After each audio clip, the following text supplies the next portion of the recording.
नमस्कार मित्रांनो, मितवा मराठी स्टोरीजवर तुमचे हार्दिक स्वागत आहे. कथेचं नाव आहे तिची किंमत फक्त कामापुरतीच. कथा लेखन आरती खरबडकर, कथा वाचन स्नेहल जाधव. वसुधा म्हणजे तिच्या सासरच्या घराचा आधारस्तंभच होती. कुठलाही कार्यक्रम असो, लग्न असो, बारसं असो, वाढदिवस असो किंवा कुणी आजारी असो, सर्वांच्या तोंडी एकच नाव असायचं, ते म्हणजे वसुधा.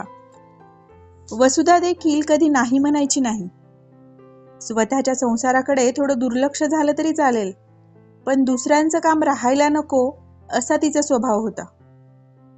अगं, सगळ्यांची जबाबदारी तूच का घेतेस? तिचा नवरा शरद कित्येकदा म्हणायचा. माझ्यामुळे जर 4 लोकांचं काम होत असेल तर त्यात काय वाईट आहे, ती त्याला म्हणायची. सगळे तिचं कौतुक करायचे आणि तेवढंच तिच्यासाठी पुरेसं असायचं. पण शरदला तिचा हा स्वभाव आवडायचा नाही. त्याला सतत वाटायचं की हिची स्तुती करून हिचा फायदा करून घेतात सगळे नातेवाईक. यावेळी तिच्या नणंद सुनीताच्या मुलीचा साखरपुडा होता. वसुधा 4 दिवस आधी ये बरं का, तुझ्याशिवाय काहीच होणार नाही. सानिका पण म्हणते की मामी लवकर यायला पाहिजे. सानिकाची लाडकी मामी आहेस ना तू, ननंदबाई म्हणाल्या. नंदेने प्रेमाने फोन केला आणि वसुधा खरोखरच साखरपुड्याच्या 4 दिवस आधी बॅग भरून निघाली. सकाळी 6 पासून रात्री 12 वाजेपर्यंत ती सतत धावत होती. फुलांची ऑर्डर, पाहुण्यांची व्यवस्था, मेनू, रांगोळी, साड्या, दागिने, स्वयंपाकघर, सगळीकडे वसुधाच लक्ष देत होती. लोक म्हणत होते, सुनीता, तुला वसुधासारखी भाऊजाई आहे म्हणून तू खूप नशीबवान आहेस बघ. सुनीता सुद्धा हसून होकार देत होती, पण त्या हसण्यात कृतज्ञतेपेक्षा स्वतःचा फायदा झाल्याचा आनंद जास्त होता. वसुधा मात्र मनापासून काम करत होती. तिला कल्पनाही नव्हती की पुढच्याच दिवशी एक छोटासा अपघात तिच्या आयुष्याचा आणि नात्यांचा चेहरामोहरा बदलून टाकणार होता. साखरपुड्याच्या आदल्या दिवशी सकाळी वसुधा बाथरूममध्ये गेली. जमिनीवर पाणी साचलं होतं. क्षणात तिचा पाय घसरला. धाडकन ती खाली पडली. तिचा आवाज ऐकून घरातील सगळे धावत आले. तिला लगेच डॉक्टरांकडे नेलं. सुदैवानं फ्रॅक्चर नव्हतं, पण डॉक्टरांनी स्पष्ट सांगितलं, पूर्ण आराम करा, जास्त वेळ उभं राहायचं नाही. हे ऐकताच उद्याचा कार्यक्रम कसा पार पडेल, सगळं कसं जमेल याचं वसुधाला टेन्शन आलेलं. पण तिच्या तब्येतीपेक्षा जास्त काळजी सुनीताला दुसऱ्याच गोष्टीची वाटत होती. आता एवढी कामं कोण करणार? तिने नवऱ्याला कुजबुजत सांगितलं, हिच्या वेंधळेपणानं सगळी कामे खोळंबतील आता. उगाच कामासाठी एखादी बाई सांगावी लागेल, उगाच तिला पैसे द्यावे लागणार. संध्याकाळी ती सगळ्यांसमोर म्हणाली, वसुधा, तू बघून चालायला हवं होतंस. उगाच कामाचा खोळंबा झाला आणि खर्च सुद्धा वाढला. वसुधाने ते ऐकलं तेव्हा तिच्या मनाला पहिल्यांदाच जाणीव झाली की तिच्यापेक्षा जास्त महत्वाचं नणंदबाईला काम आटोपणं महत्वाचं वाटत होतं.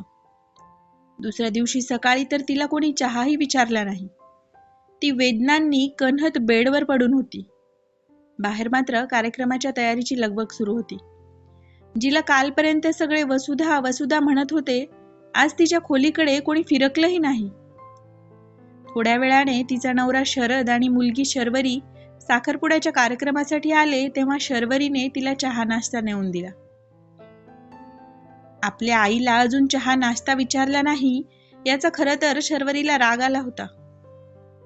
वसुधा शर्वरीसमोर हसून बोलत होती, पण मन मात्र कुठेतरी तुटत होतं. कशीबशी मुलीच्या आधाराने ती साखरपुड्याच्या हॉलमध्ये पोहोचली. एका कोपऱ्यातील खुर्चीवर बसली. एकामागून एक पाहुणे येत होते. सुनीता प्रत्येकाची ओळख करून देत होती, पण वसुधाकडे तिने एकदाही बोट दाखवलं नाही. ज्या स्त्रीने 4 दिवस घर उभं केलं, तिची ओळख करून देण्या इतकंही महत्व तिला राहिलं नव्हतं. काही वेळाने 2 बायका विचारत होत्या, ही कोण? सुनीता सहज म्हणाली, माझी वहिनी आहे, सानिकाची मामी. अच्छा, ही आहे का सानिकाची मामी? मी ऐकले आहे यांच्याबद्दल. तुमच्या घरातल्या सगळ्या कार्यक्रमांमध्ये छान व्यवस्था करतात ह्या सगळ्यांचीच. कुठे काय हो, आणि आजकाल जरा पैसे दिले की कामं करणारे मिळतातच. त्यात काय एवढं, सुनीता म्हणाली. वसुधाच्या डोळ्यात पाणी आलं. आज तिला समजलं होतं, आपल्यावर प्रेम नव्हतं, आपल्या कामावर प्रेम होतं. कार्यक्रम संपताच सुनीताने भावाला सांगितलं, शरद, वसुधाला घरी घेऊन जा, इथे तिला आराम मिळणार नाही. 8 दिवसांसाठी बोलवलेल्या वसुधाला 4 दिवसात परत न्यायला का सांगत आहेत हे शरदला सुद्धा कळले होते. त्याला वाईट वाटत होते, पण तो मोठ्या बहिणीला काही म्हणू सुद्धा शकत नव्हता. कार्यक्रम संपल्यावर तो वसुधाला घरी घेऊन गेला. 8-10 दिवसातच वसुधाला जरा बरं वाटायला लागलं. तोवर सुनीताने तिला फोन सुद्धा केला नव्हता. शर्वरीने तिची शाळा सांभाळून आणि शरदने त्याचे ऑफिस सांभाळून घरची जबाबदारी सांभाळली होती. आजवर आपण इतक्या सगळ्यांसाठी राबलो, पण आपल्याला गरज असताना कुणी साधं विचारत सुद्धा नाही, या जाणीवेने वसुधा अस्वस्थ झाली होती. 15-20 दिवसात वसुधा अगदी पूर्वीप्रमाणे बरी झाली. ती बरी झाल्याचं ऐकल्यावर एक दिवस पुन्हा नणंद सुनीताचा फोन आला. वसुधा, लग्नाची तारीख ठरली आहे. यावेळी 8 दिवस आधी येशील बरं? हो, बघते, वसुधा म्हणाली. पण ती 8 दिवस आधी न जाता लग्नाच्या फक्त 1 दिवस आधी पोचली. नणंदबाई थोड्या नाराज होत्या. तिला म्हणाली, काय ग वसुधा, तुला 8 दिवस आधी यायला सांगितलं होतं ना, माझी कितीतरी कामं बाकी होती. कामाचं काय आहे ताई, जरा पैसे दिले की मिळतातच कामं करणारे, वसुधा म्हणाली. आता मात्र नणंदबाईंच्या थोडे लक्षात आले की मागच्या वेळचे बोलणे हिच्या अजूनही लक्षात आहे म्हणून.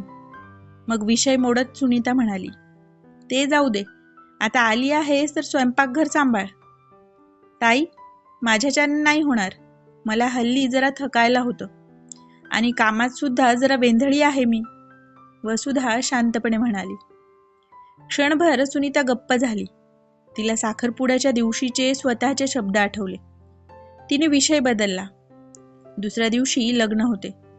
तेव्हा सकाळी सुनीता वसुधाजवळ आली आणि म्हणाली, चल वसुधा, लवकर आटप आणि आलेल्या बायकांना छान तयार करून दे. मी सगळ्यांना सांगितलं आहे की पार्लरला जाऊ नका. वसुधा या कामात तरबेज आहे म्हणून. मी स्वतःच पार्लरला जाते ताई.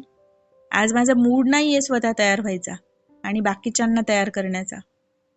असे म्हणत सुनीताच्या उत्तराची वाट न पाहता वसुधा पार्लरला तयार व्हायला गेली सुद्धा. सुनीता नुसती तिच्याकडे बघत उभी राहिली. त्यानंतर लग्नात वसुधा खूप सुंदर दिसत होती. हा पहिलाच कार्यक्रम होता ज्यात ती कामात व्यस्त न राहता छान तयार होऊन बाकीच्या बायकांशी छान बोलत कार्यक्रम एन्जॉय करत होती. तिला पाहून आज सगळ्यांनाच आश्चर्य वाटत होते. सुनीताला सुद्धा कळले होते की आपण दिलेल्या चुकीच्या वागणुकीमुळे वसुधा अशी वागत आहे. त्या दिवशी लग्न संपल्यानंतर सुनीता शांतपणे वसुधाजवळ आली. तिच्या डोळ्यात अश्रू होते. वसुधा, मला माफ कर. वसुधा काही बोलली नाही.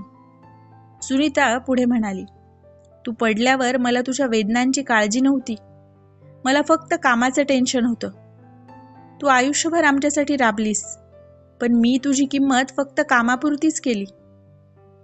ताई, मला दुखापत कमरेला झाली होती, पण त्या वेदनेपेक्षा जास्त वेदना माझ्या मनाला झाल्या होत्या. सुनीताचे अश्रू वाहू लागले. मी तुला वेंधळी म्हटलं, पाहुण्यांसमोर ओळख करून दिली नाही, वेळेवर चहाही दिला नाही. आज त्या प्रत्येक गोष्टीची लाज वाटते. चूक प्रत्येकाकडून होते, पण ती मान्य करणारे फार कमी असतात. निदान तुम्हाला तुमची चूक लक्षात आली आणि तुम्ही माफी मागितली, तेवढंच माझ्यासाठी पुरेसं आहे. वसुधाने नंदेचा हात हातात घेत म्हटलं. तिने असे म्हटल्यावर सुनीताच्या मनावरचा भार जरा कमी झाला. त्या दिवसानंतर सुनीताने कधीही वसुधाकडून अपेक्षेपोटी कामं करून घेतलं नाही आणि वसुधानेही एक महत्त्वाचा धडा शिकला. दुसऱ्यांसाठी जगणं चांगलं, पण स्वतःची किंमत विसरून नाही. व्हिडिओ आवडला असेल तर लाईक, शेअर, कमेंट जरूर करा आणि अशाच नवनवीन कथा ऐकण्यासाठी आमच्या मितवा चॅनलला सबस्क्राईब करायला विसरू नका. धन्यवाद.